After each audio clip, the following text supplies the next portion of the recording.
But one thing I don't think we've ever really discussed before, and speaking about being a Yohan the diver from a young age in Calgary and then moving to the US, is the concept of being a minority in the sport. And I really don't think we've ever discussed that. We stood out in the diving world. I stood out in the diving world in the UK. I presume it was exactly the same for you as you were growing up in Canada and then in the US. How did that affect, if at all, your diving being that standout individual because of skin color and not looking like other people in the sport? Yeah, I feel like I didn't really maybe process it or experience much of that sense of difference in identity until I was in university.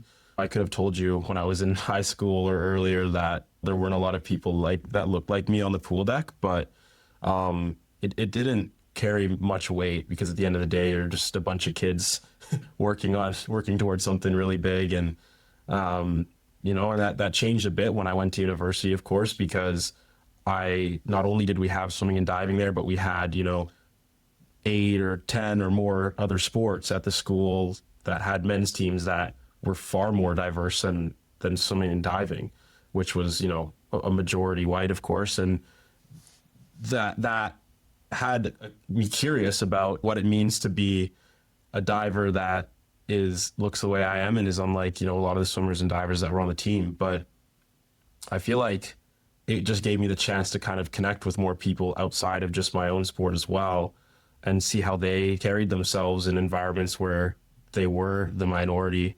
And that was a big experience for me.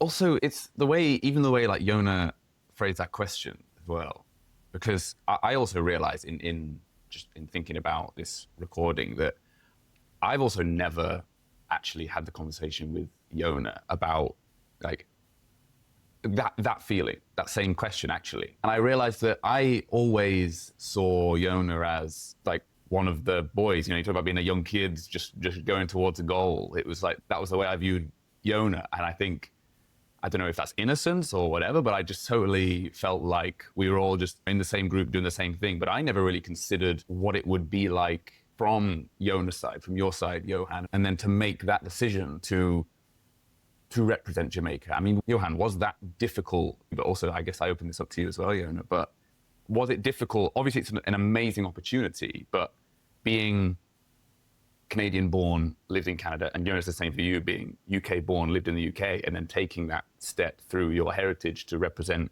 Jamaica. Obviously, it's exciting, but was that difficult also?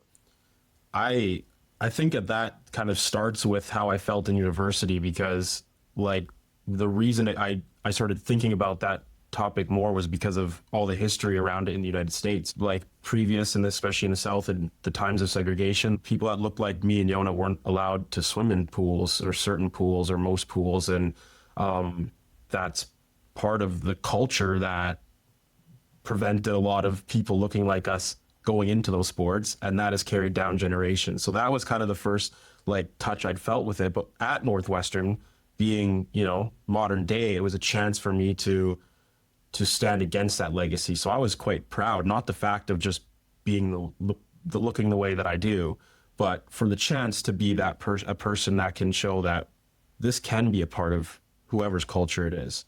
And the reason I say whoever's is because I'm also of mixed race person. Of course, my mom is of British ancestry and German ancestry, and my dad is Jamaican, so of African ancestry. And with that, like, I'm an Afro-Caribbean person who's also has ties to Britain and born in Canada. Like, there's so many things. So when I'm in the States, it can be, oh, you're a black person.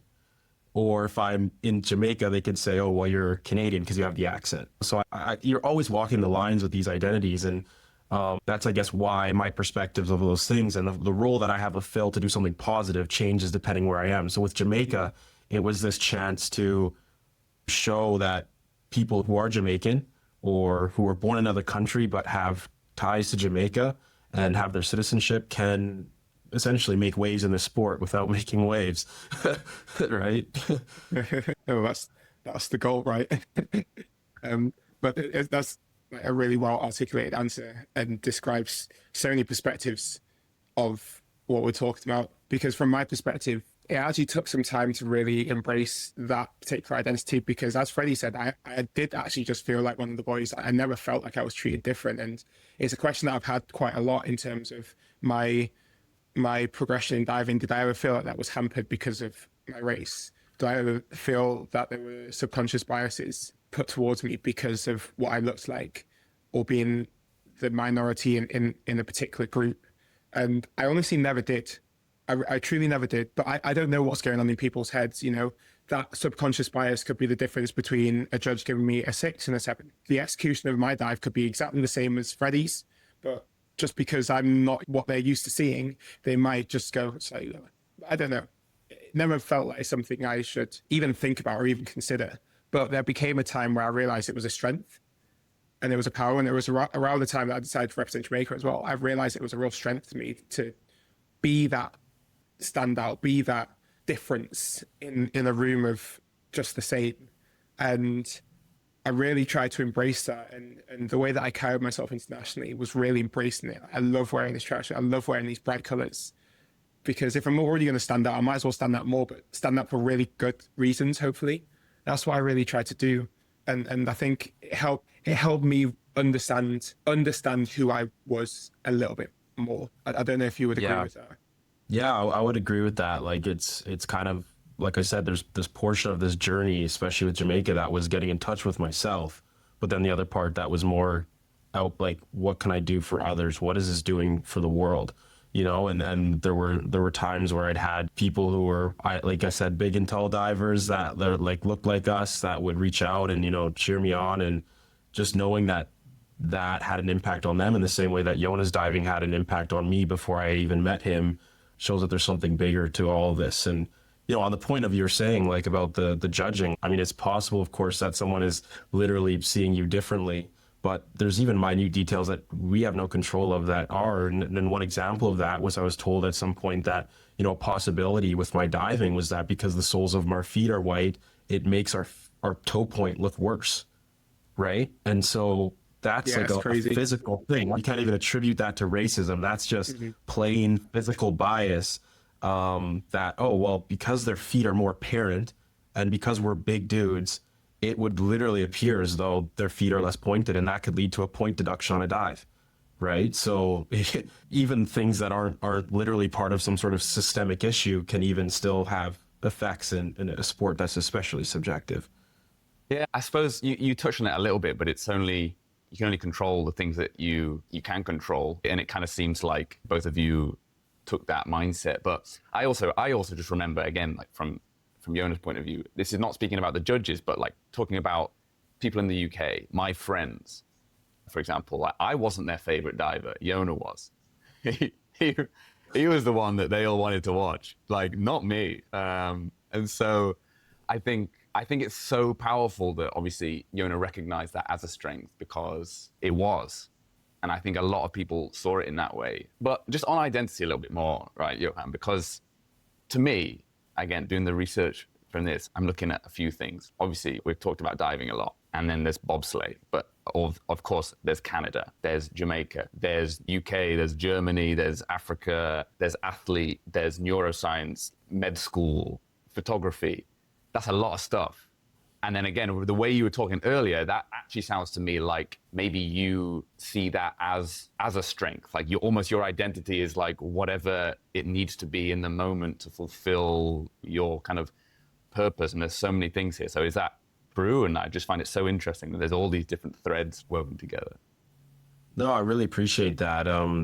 It's hard to say what exactly is kind of led me to have an interesting, diverse mix of identities, like you said. I never really pinpoint it to one thing, but obviously none of that would happen without having these opportunities arise and really taking the open doors. Like I had so many times where I was close to, you know, making a major life-changing decision, like where to go to university or, you know, whether or not to continue diving or to try a new sport and I just always took it because I thought, you know, you can try and life is long as far as how many things you can fit into life. I think and it's funny because I told Yona this too, is that I'm someone who likes the the comfort and consistency concept of life. And that's the absolute opposite of what I've really had on this journey, because I'm traveling and I'm going here and I'm going there, and everyone that I speak to is like, that's so amazing. And sometimes like I get tired of it, not tired in the sense that I'm not enjoying it, but it's exciting and it's almost overwhelming sometimes to have such a kind of a life where you can't see past the next 3 months, because who knows what I'll do next? I really don't. People ask me that all the time, like, well, what are you gonna do next year? I don't know.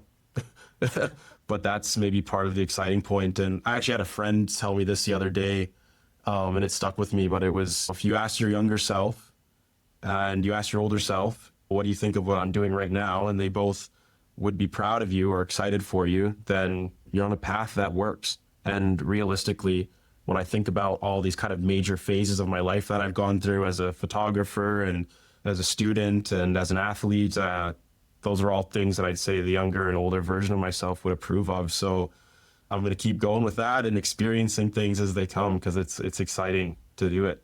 That's a really nice way to put it, actually. I never thought about both at the same time. Mm-hmm.